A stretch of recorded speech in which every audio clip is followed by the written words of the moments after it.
Hi hello नमस्कार. त्या दिवशी लाईव्ह आलेलो आणि तुम्हाला दाखवली होती माझी जी 9 किलोची सुरमई. आता त्याचीच म्हणजे आम्ही नुसतं दाखवतही नाही. हा बघा हा पीस, ह्याला आम्ही केलेला मसाला लावलेला आहे आणि हे आम्ही पीठ करतो, तांदळाचं रवा त्याच्यामध्ये डीप करतो. आणि आता ही जाणार आहे ढँटडँड. ह्याला आम्ही ढँटडँड ठेवलं आहे नाव. हे बघा,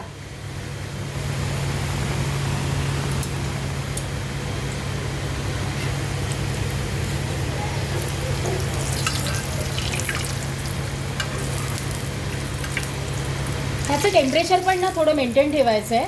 एकदम पटकन गरम तेलात नाही सोडायचं आहे आणि थोडं अळतीपळती मारत राहायचं आहे की त्याचा जो ज्यूस असतो ना स्वतःचा, तो बरोबर आतमध्ये राहतो. आता ही आपली तव्यातून जाते प्लेटिंगला. इतका मस्त स्मेल येतो. आता तो मी तुम्हाला देऊ शकत नाही. प्लीज तुम्ही तो फील करा.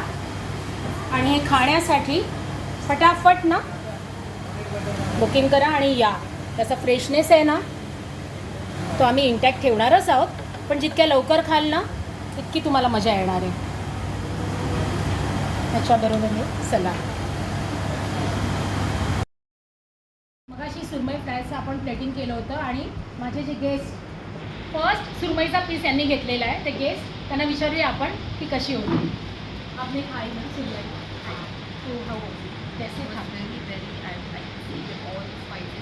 मसाला एकदम मस्त में था, घर जैसा ही लगा. और थैंक यू सो मच. मेरी डॉटर जो है वो यूजुअली बाहर का कुछ खाती नहीं है, ओके, लेकिन उसने ज़्यादा खाया. Thank you so much. Come again. Thank you so much. तुम्ही बघितलं आम्ही नुसतं सांगत नाही आहोत, त्याचा फ्रेशनेस लोक अनुभवत आहेत. आणि आता तुम्हाला फर्स्ट रिव्ह्यू मिळाला आहे, मग तोच खाण्यासाठी तुम्हाला इथे यायचं आहे परत. आणि माझ्या व्हिडिओला प्लीज लाईक आणि सबस्क्राईब करा आणि जास्तीत जास्त शेअर करा. Bye bye.